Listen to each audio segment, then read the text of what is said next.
Hi, welcome to Revenue Marketing Television, the CMO Insight Series. I'm your host, Jeff Pedowitz, President and CEO of the Pedowitz Group. Today, as our guest, we have Thomas Bean, who is Chief Marketing Officer at TIBCO. Thomas, welcome to the show.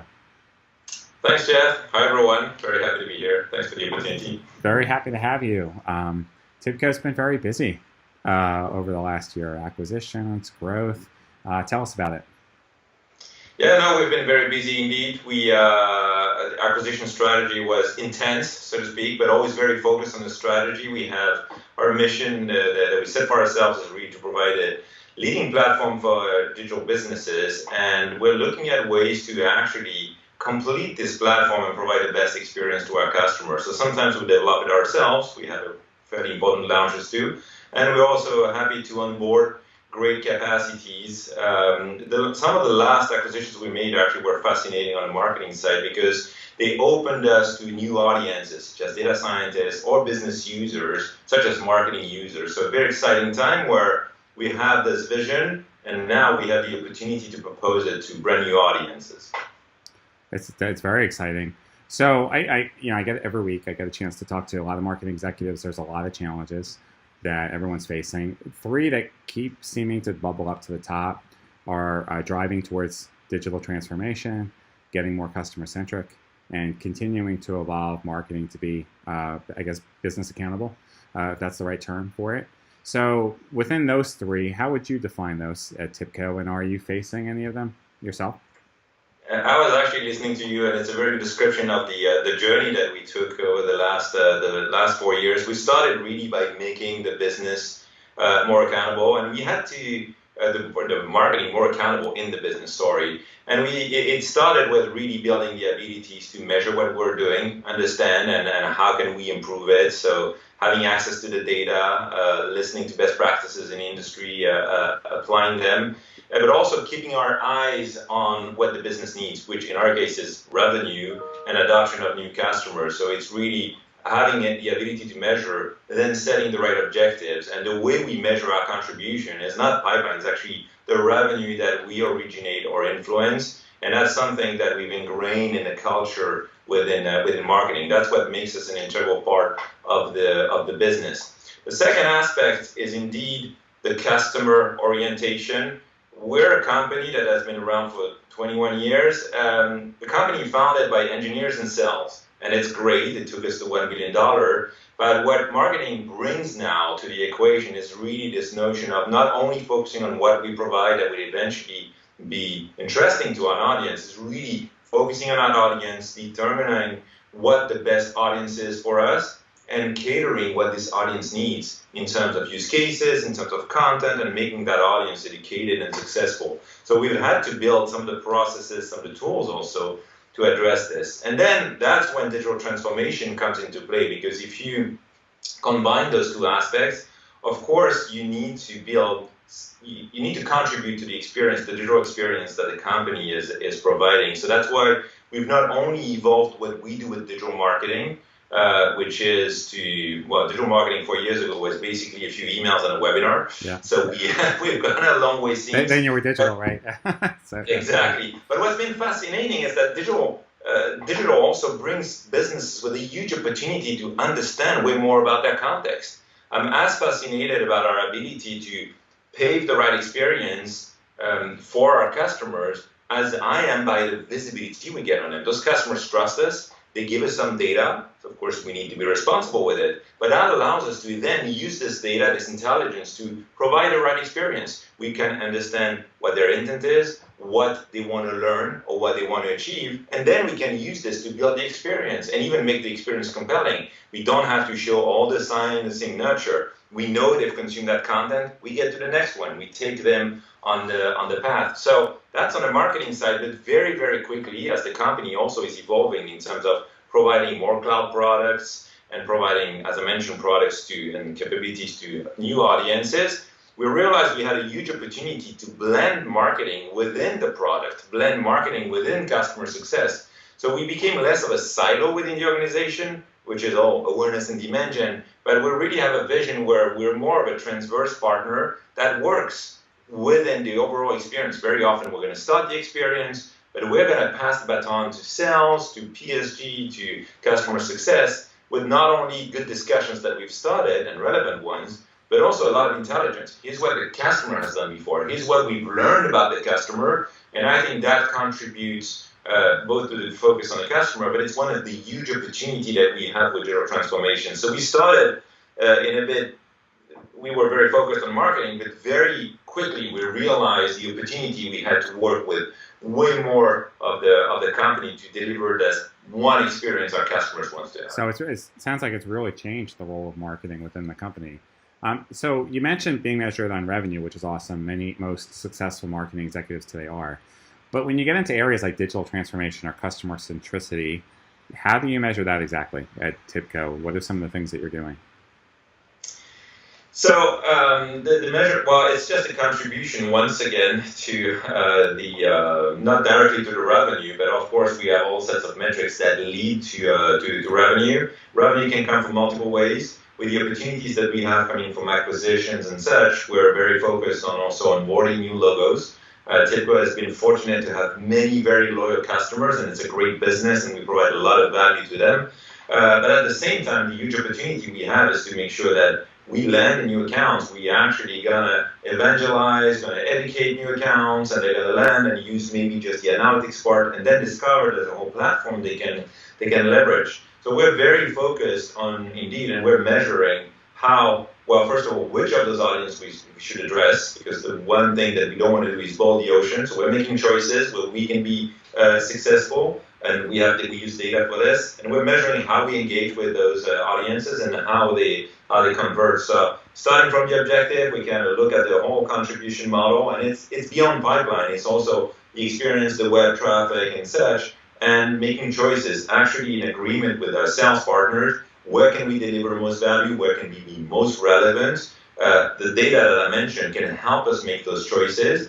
And then we have a joint strategy. Basically, it becomes the foundation for the go-to-market, and we're tracking it every step of the way. And we're really looking at it as a continuum. It starts from the initial touch points, and it ends up with a contract. And beyond the contract, actually, the customer becoming successful. The go-live is just as interesting.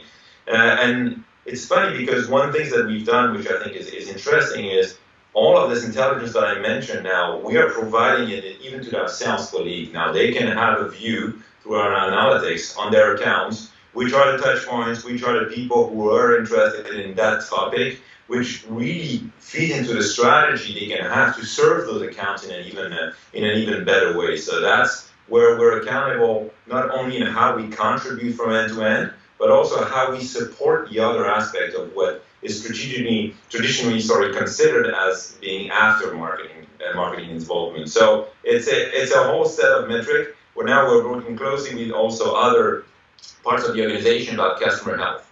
Really have this 360 view of customers, not quite real time, but enough so that we can adapt the strategy, identify issues or opportunities. I love that. So along the way, in each of those three areas, did you encounter any barriers or accelerants that drove the change? I would say that the first barrier actually was culture within marketing and outside of marketing. Within marketing, I think traditionally some marketing organizations are always accepted to have various set of skills, but what's been interesting is really get them to work together. Having in mind things such as the experience, having in mind things such as, hey, we all need to have the same view of the customer. And this is where you need to connect the dots between digital that has a lot of data and product marketing, who's supposed to have all of this knowledge. So when you connect those dots, you have a very different perspective. But sometimes you need to break some walls to make those people realize they're talking about the same thing, and everybody works together, we're richer, and we actually can make better decisions. So the culture was indeed one barrier that we have to deal with. And you cannot design a culture, you can inspire a culture. So it's education, it's showing examples, it's getting other people to talk to us, looking at what our peers and partners are doing. Outside of marketing, the culture was also interesting. As I mentioned, the history of the company, and which is glorious, is really about sales and engineers.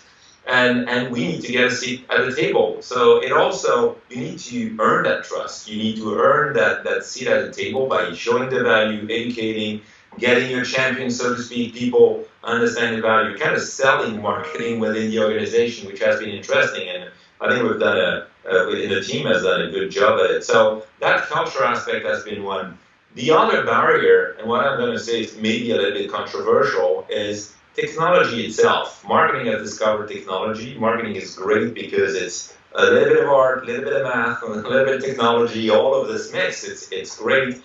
At the same time, the way technology is used, very often people are completing a set marketing stack, but it's really about connecting it, and it required some skill and approach that was a bit different. So we actually onboarded a person who almost had the role of marketing CTO, and whose role was really to look at how you can actually connect those dots. The value of a great platform like Marketo and even Salesforce and such, which is kind of the foundation or local for most people. There are like hundreds of vendors who are going to tell you, oh, you need my technology in addition. But it's really the platform that you're going to build, you're going to assemble that matters. And this is why we were very, very focused on two things. We had in mind this notion of customer experience and the intelligence that we wanted to build, so that we could then make the choices about the right technology and really having them connected to feed both of those elements. And at first, when I hired that person and we started to do our projects, even our colleagues on the projects were like, wait, what are you doing? I mean, that should be IT or something.